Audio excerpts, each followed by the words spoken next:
दादांना NCPचं नाव पक्षचिन्ह मिळालेलं आहे. वेळही दादांचीच असणार आहे, घड्याळही दादांचंच आहे, काय म्हणतो? नाही, कालच मी प्रतिक्रिया व्यक्त करताना सांगितलं होतं की हा लोकशाहीचा विजय आहे. लोकशाहीमध्ये बहुमत ज्याच्याकडे असतं, मग त्यामध्ये पक्षातल्या अध्यक्षांचं असेल, सर्व कार्यकर्त्याच्या संघटनेचं असेल किंवा आमदार असतील, त्यामध्ये आपल्या जे बहुमत हे अजितदादाकडे होतं. त्यामुळे साहजिकच अजितदादांना चिन्ह, पक्ष, झेंडा सगळं मिळालेलं आहे. त्याबद्दल मला मनापासूनचा आनंद झालेला आहे आणि या निर्णयाचं आम्ही स्वागत करतो. हा लोकशाहीचा विजय आहे. पण सर्वोच्च न्यायालयामध्ये जाणार असल्याचं म्हटलेलं आहे. काल याबद्दल दादांनी सुद्धा प्रतिक्रिया व्यक्त केली की आमच्या विरोधी झाला असता आम्ही सर्वोच्च न्यायालयात गेलो असतो. सर्वोच्च न्यायालयामध्ये आता ते जात आहेत. हा लोकशाही शेवटचा स्तंभ आहे सुप्रीम कोर्ट. एक आव्हान अजितदादांनी केलेलं आहे सगळ्यांना, जे तिकडच्या गटात आहे त्यांना, की आता पक्षाचं नाव आणि चिन्ह आलंय, ज्यांना या पक्षाच्या नावावर अमृत नोनी आर्थो प्लस, ये एक प्रूवन फॉर्मूला है. इसमें मौजूद नोनी फल के गुण और आयुर्वेदिक जड़ी बूटियां शरीर को जरूरी पोषक तत्व देने के साथ साथ हड्डियों और जोड़ों के घिसने, उनमें होने वाले सूजन और दर्द को रोकने में मदद करता है. दर्द मुक्त जीवन के लिए अमृत नोनी आर्थो प्लस. आणि चिन्हावर विश्वास आहे. त्यांनी खुल्या मनाने इकडे या, आम्ही सगळ्यांचं स्वागत करू. बरोबर. तर जे आता काही मधल्या काळामध्ये एकमेकांवर वार प्रतिवार करण्यात आलेले होते, त्याचा काही फरक पडेल का? नाही, फरक नाही. आता फरक पडेल न पडेल हा भाग वेगळा आहे. तर आम्ही मनापासून त्यांचं स्वागत करू. बरं, यावर टीका टिप्पणी होते. जितेंद्र आव्हाड यांनी सूर्याजी पिसाळ अशा नावाने ट्विट केलेलं आहे, म्हणजे कुणाचे झाले नाही ते काय होणार अशा पद्धतीचं ट्विट. नाही, त्याबद्दल दादांनी सुद्धा सांगितलेलं आहे की त्याबद्दल आपली काय प्रतिक्रिया व्यक्त करणार नाही. कारण त्यांना आता वास्तविक त्यांनी ठाण्याच्या घटनेबद्दल प्रतिक्रिया व्यक्त करायला पाहिजे. ते ठाण्याचे होते, ते करतायत त्या चुलत्या पुतण्यामध्ये. वास्तविक त्यांनी हे बंद केलं पाहिजे भांडणं लावण्याचं काम. नक्कीच. संजय राऊतांनी पण टीका केली. संजय राऊत म्हणतात की मुख्यमंत्री एकनाथ शिंदे आणि अजितदादा पवार यांनी हिंमत असेल तर स्वतःचा पक्ष काढा. त्यांनी टीका केली नसतंच नवल होतं. सकाळी 9 वाजता ते बोलणारच होते. ते बोलले, त्यांचे मनापासून मी आभार मानतो. संजय विद्यार्थ्यांचा जो आहे अजूनही त्यांनी त्यांच्या मुद्द्यावर ते ठाम आहे. आज पुन्हा आम्ही उपमुख्यमंत्र्यांच्या दालनामध्ये त्यांना बोलावलेलं आहे.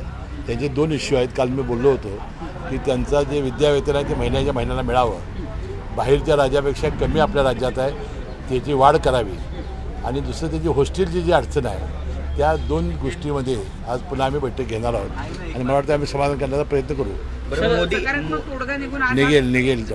संजय राऊतांनी एक टीका केली ती म्हणजे निवडणूक आयोगावर केली. मोदी शहा यांच्या सांगण्यावरून निवडणूक आयोग काम करत आहे अशा पद्धतीची टीका आहे. हे बघा, आता तुम्ही सांगा की पक्षाचे सगळ्यात जास्तीत जास्त अध्यक्ष जर समजा ह्या पार्टीकडे असतील, आमदार जास्तीत जास्त असतील, आहेत का नाहीत, मग आता आयोगालाच दोष देऊन का उपयोग आहे? वास्तविक. हाँ सर, हिंदी में जानना चाहेंगे, जिस तरह से पार्टी और पार्टी का जो चिन्ह है वो अजित दादा को मिला है, उस पर लगातार अपोजिशन विवाद खड़ा करते हुए संजय राउत जी ने कहा है कि ये मोदी की गारंटी है, इसकी वजह से उनको मिला. वो उनका काम ही है. वो आज नहीं बोलते तो मुझे आश्चर्य लगता है.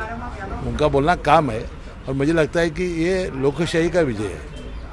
ज़्यादा से ज़्यादा MLA आना, ज़्यादा से ज़्यादा जिला के अध्यक्ष आना, यही लोकशाही का विजय है. मुझे लगता है निवडणूक आयोग ने बहुत अच्छा काम किया है और लोकशाही का विजय हुआ है. सर, उनका ये भी कहना है कि अगर पार्टीज के MPs MLA अगर हार जाएं, क्योंकि फाउंडर तो शरद पवार ही हैं NCP का, अगर वो हार जाएंगे तो उसके बाद पार्टी का क्या? नहीं, वो क्या होगा वो आगे देखा जाएगा ना. आज क्यों?